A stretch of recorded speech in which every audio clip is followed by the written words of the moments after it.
नमस्कार, जय हिंद। आप सभी को मेरे YouTube चैनल में आप सभी का स्वागत है। आज नए साल 2026 का पहला दिन है, तो मेरे तरफ से आप सभी को नए साल की हार्दिक शुभकामनाएं। आज के इस वीडियो में हम 1 जनवरी 2026 के सभी महत्वपूर्ण करंट अफेयर के प्रश्नों को पढ़ेंगे, जो एग्जाम की दृष्टि से काफ़ी महत्वपूर्ण हैं। अगर आप चैनल पर नए हो तो चैनल को सब्सक्राइब जरूर कर लीजिए। चलिए वीडियो की शुरुआत करते हैं।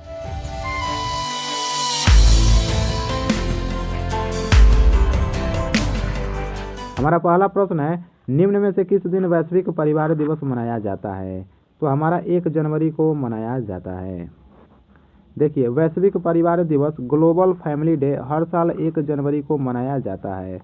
यह दिन नए साल की शुरुआत में दुनिया को यह संदेश देता है कि हम सब एक बड़ा परिवार है। चाहे देश अलग हो, धर्म अलग हो, संस्कृति अलग हो, लेकिन मानवता एक है। इस दिन शांति, प्यार और एकता का संदेश फैलाया जाता है। ठीक है, तो वैश्विक परिवार दिवस कब मनाया जाता है? तो हमारा 1 जनवरी को मनाया जाता है। अगला प्रश्न है, निम्न में से किस देश ने YJ-20 नामक हाइपरसोनिक एंटी-शिप मिसाइल को विकसित किया है? ठीक है, YJ-20 नामक हाइपरसोनिक एंटी-शिप मिसाइल किसने विकसित किया है? तो हमारा चीन देश ने किया है। देखिए, YJ-20 एक बहुत तेज हाइपरसोनिक मिसाइल है जो दुश्मन के जहाज़ों को, खासकर बड़े विमानवाहक जहाज़ों को मारने के लिए बनाई गई है। यह मिसाइल चीन ने विकसित की है। चीन की नौसेना ने इसे अपने बड़े युद्धपोत टाइप 055 से लॉन्च करके टेस्ट किया है और 2025 में इसे सार्वजनिक रूप से दिखाया भी गया था। यह इतनी तेज उड़ती है कि इसे रोकना बहुत मुश्किल होता है। इसे कैरियर किलर भी कहते हैं क्योंकि यह अमेरिका जैसे देशों के बड़े जहाज़ों को निशाना बना सकती है। ठीक है, तो आपको याद क्या रखना है, YJ-20 नामक हाइपरसोनिक एंटी-शिप मिसाइल किसने विकसित किया है? तो हमारा चीन देश ने किया है। चलिए अगला प्रश्न है, निम्न में से कौन सा देश दुनिया में स्पाइनल मस्कुलर एट्रोफी के लिए जीन थेरेपी ITVISM में देने वाला पहला देश बन गया है? ठीक है, तो ITVISM में क्या है, एक प्रकार का वैक्सीन है जो SMA नाम की एक बीमारी होती है, उसको ठीक करने के लिए उपयोग में लाया जाता है। तो बोला जा रहा है इस वैक्सीन का यूज करने वाला विश्व का सबसे पहला देश कौन बन गया है? तो हमारा संयुक्त अरब अमीरात बन गया है। ठीक है, देखिए, इस दवा का सबसे पहले अप्रूव अमेरिका ने किया था, उसके बाद संयुक्त अरब अमीरात ने अप्रूव किया था। लेकिन संयुक्त अरब अमीरात ने क्या किया, अबू धाबी अस्पताल में 28 दिसंबर 2025 को एक मरीज को ये वाला वैक्सीन लगवा दिया, जिसके बाद वह दुनिया का पहला देश बन गया इस वैक्सीन को यूज करने वाला। ठीक है, चलिए अगला प्रश्न है, भारतीय उपकप्तान स्मृति मंदाना अंतर्राष्ट्रीय क्रिकेट में 10,000 रन बनाने वाली कौन सी भारतीय खिलाड़ी बन गई हैं? तो स्मृति मंदाना अंतर्राष्ट्रीय क्रिकेट में 10,000 रन बनाने वाली भारत की दूसरी महिला क्रिकेटर बन गई हैं।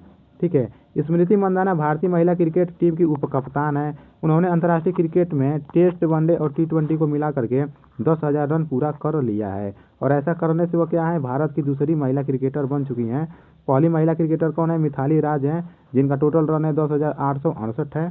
ठीक है, और स्मृति मंदाना यह रिकॉर्ड 28 दिसंबर 2025 को श्रीलंका के खिलाफ T20 मैच में बनाया। स्मृति मंदाना का उम्र जो है हमारा 29 साल है। प्रेजेंट टाइम में कितना साल की हैं वो? 29 साल की हैं। ठीक है, चलिए अगला प्रश्न है, नोवाक जोकोविच किस खेल से संबंधित हैं जिन्हें global life time achievement award दिया गया है? ये जो इमेज देख रहे हो, एक किसका है? नोवाक जोकोविच का है। बोला जा रहा है यह किस खेल से संबंधित है?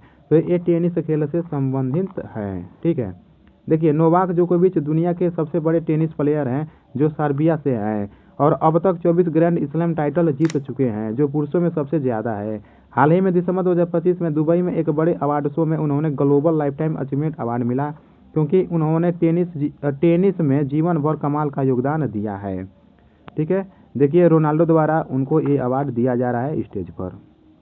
चलिए अगला प्रश्न है, वर्ष 2026 में जैव विविधता पर संयुक्त राष्ट्र सम्मेलन COP17 का आयोजन किस देश में किया जाएगा? संयुक्त राष्ट्र सम्मेलन COP17 का आयोजन किस देश में किया जाएगा? तो हमारा आर्मेनिया देश में किया जाएगा।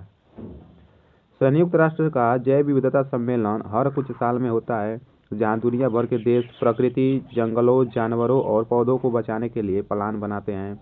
2026 में इसका 17वां सम्मेलन COP17 आर्मेनिया में होगा और किस जगह होगा? तो एरेवान में होगा। एरेवान क्या है? आर्मेनिया की राजधानी है।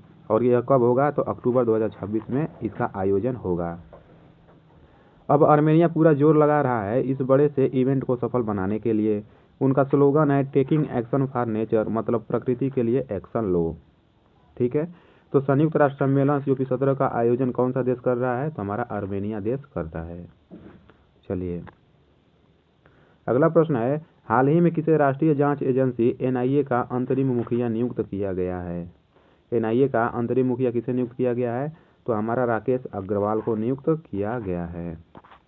ठीक है, चलिए आगे बढ़ते हैं। निम्न में से कौन महिला T20 अंतर्राष्ट्रीय क्रिकेट में सबसे ज़्यादा विकेट लेने वाली खिलाड़ी बन गई हैं? तो दीप्ति शर्मा महिला T20 अंतर्राष्ट्रीय क्रिकेट में सबसे ज़्यादा विकेट लेने वाली खिलाड़ी बन गई हैं। महिला T20 अंतर्राष्ट्रीय क्रिकेट में सबसे ज़्यादा विकेट लेने का रिकॉर्ड अब दीप्ति शर्मा के पास है, जो भारत की ऑलराउंडर हैं। दिसंबर 2025 के आखिरी में श्रीलंका के खिलाफ सीरीज में उन्होंने अपना 192वां विकेट लिया और ये वाला रिकॉर्ड अपने नाम कर लिया। चलिए आगे बढ़ते हैं। निम्न में से किस राज्य से रक्षा अनुसंधान और विकास संगठन ने एक ही लॉन्चर से कम समय में 2 प्रलय नामक मिसाइलों का सफल परीक्षण किया है? देखिए, प्रलय एक हमारा इंडियन मिसाइल है जिसका सफल परीक्षण किया है DRDO ने इसका सफल परीक्षण किया है। और किस राज्य से किया है? तो हमारा ओडिशा राज्य से किया है। आप आर्टिकल पढ़ सकते हो। चलिए, निम्न में से किस शहर में आंखों की देखभाल के लिए भारतीय सेना ने आई स्टेंट के साथ भारत की पहली 3D फ्लैक्स एकवस एंजियोग्राफी सफलतापूर्वक किया है? तो हमारा दिल्ली शहर में आंखों की देखभाल के लिए ऐसा किया गया है। ठीक है, देखिए 3D फ्लैक्स एकवस एंजियोग्राफी एक बहुत ही एडवांस आंख की सर्जरी का टेक्निक होता है जो ग्लूमा के इलाज में इस्तेमाल किया जाता है। ग्लूमा क्या होता है? ग्लूमा एक आंख का बीमारी होता है जिसमें आंख के अंदर का दबाव बढ़ जाता है। इससे आंखें की नसें धीरे धीरे खराब हो जाती हैं और इलाज न हो तो हमेशा के लिए नज़रें चली जाती हैं। तो 3D फ्लैक्स एकवस एंजियोग्राफी का सफल परीक्षण कहाँ किया गया है? तो हमारा दिल्ली में किया गया है। और किस इलाज को ठीक करने में किया गया है? तो ग्लूमा के इलाज को ठीक करने में किया गया है। निम्न में से किसे विदेश व्यापार महानिदेशालय का महानिदेशक नियुक्त किया गया है? तो हमारा लव अग्रवाल को विदेश व्यापार महानिदेशालय का महानिदेशक नियुक्त किया गया है। इमेज आप देख सकते हो। ठीक है, विदेश व्यापार महानिदेशालय DGFT भारत सरकार का वह विभाग है जो इंपोर्ट एक्सपोर्ट की पॉलिसी बनाता और लागू करता है, मतलब विदेशी व्यापार को आसान और बढ़ावा देने का काम करता है। हाल ही में 30 दिसंबर 2025 को केंद्र सरकार ने बड़े लेवल पर अफसरों का फेरबदल किया और इसमें लव अग्रवाल को DGFT का नया महानिदेशक बनाया गया। ठीक है, चलिए निम्न में से कौन गणतंत्र दिवस 2026 की परेड में पहली बार शामिल होने वाले भारतीय सेना के पशु दस्ते का नेतृत्व करेंगे? तो पशु दस्ते का नेतृत्व कौन करेंगे? तो हमारा कैप्टन हर्षिता करेंगी। ठीक है, और पशु दस्ते का नेतृत्व का मतलब है 26 जनवरी को कर्तव्य पथ पर परेड निकाला जाता है ना, तो उसमें अब की बार इंडियन आर्मी के साथ उसके द्वारा ट्रेंड पशुएं भी भाग लेंगे परेड में। जैसे मान लीजिए आपका हाथी हो गया, घोड़ा हो गया, ठीक है, कुत्ता हो गया, ये सभी उसमें भाग लेंगे परेड में। जिसका नेतृत्व कौन कर रहा है? तो हमारा कैप्टन हर्षिता कर रही हैं। देखिए, गणतंत्र दिवस 2026 की परेड में पहली बार भारतीय सेना का पशु दस्ता शामिल होगा। इसमें ऊंट, पोनी, शिकारी, आर्मी डॉग्स मार्च करेंगे। ये सेना के मुख्य योद्धा हैं जो सियाचिन, लद्दाख जैसे कठिन इलाकों में सैनिकों की मदद करते हैं। इस दस्ते का नेतृत्व करेंगी कैप्टन हर्षिता। ये बहुत बड़ा और ऐतिहासिक मूवमेंट है क्योंकि पहली बार इतने संगठित तरीके से पशु दस्ता कर्तव्य पथ पर दिखेगा। ठीक है, तो 2026 की परेड में पशु दस्ते का नेतृत्व कौन करेंगे? तो हमारा कैप्टन हर्षिता करेंगी। अगला प्रश्न है, निम्न में से किस स्थान पर भारतीय AI रिसर्च ऑर्गेनाइजेशन की स्थापना की जाएगी? निम्न में से किस स्थान पर भारतीय AI रिसर्च ऑर्गेनाइजेशन की स्थापना की जाएगी? तो हमारा गांधीनगर में किया जाएगा, जो कि हमारा गुजरात में है। ठीक है, हाल ही में दिसंबर 2025 के अंत में गुजरात सरकार ने Indian AI research organization IAIRO नाम की एक बड़ी AI रिसर्च संस्था बनाने की मंजूरी दे दी है। यह संस्था गांधीनगर के पास गिफ्ट सिटी में स्थापित की जाएगी और 1 जनवरी 2026 को काम शुरू हो जाएगा। यह भारत सरकार, गुजरात सरकार और कुछ प्राइवेट कंपनियों के साथ मिलकर बन रही है। ठीक है, तो दोस्तों हमारा वीडियो यहीं पर समाप्त होता है। कैसी लगी वीडियो कमेंट करके ज़रूर बताइएगा। मिलते हैं अगले वीडियो में। जय हिंद, धन्यवाद।